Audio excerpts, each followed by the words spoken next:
We've all been waiting to see what exactly Luigi Mangione will be charged with, and we are now seeing that he was indicted today on 11 different accounts. There were multiple accounts of criminal possession of a weapon, but really we've been wondering if any of this would be enough to go for a first-degree murder.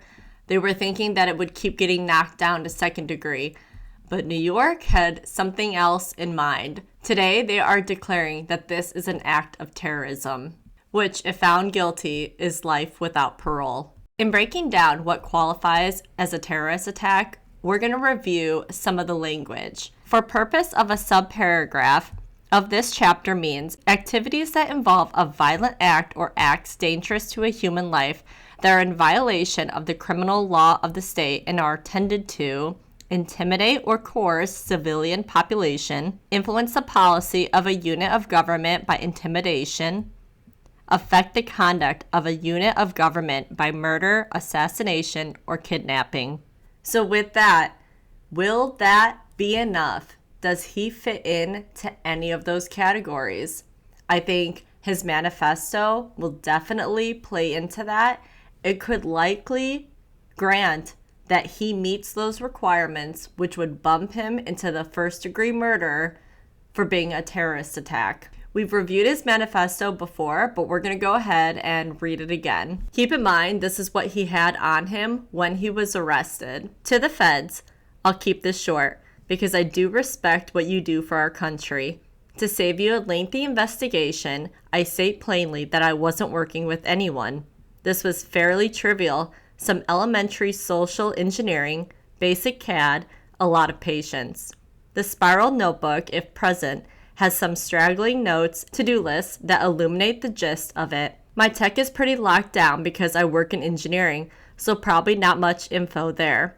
I do apologize for any strife of traumas, but it had to be done. Frankly, these parasites simply had it coming.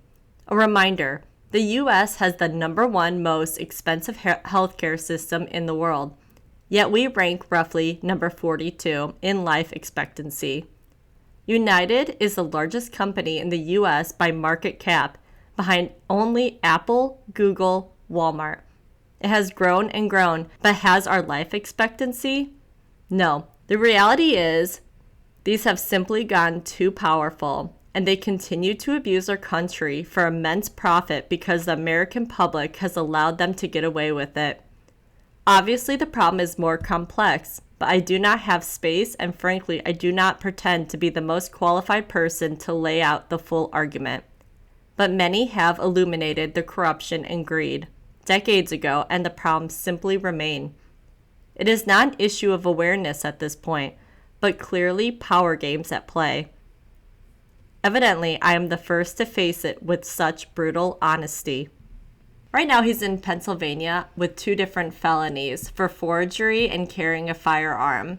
But soon his extradition to New York will most likely happen. He was fighting it, and I think he was fighting it just to gain time for his lawyers. That seems to be what the big benefit of it is. But now with these new charges and possible terrorism on the list, it seems he will be taken there very soon. I will keep up to date and we will keep following the story as news comes out.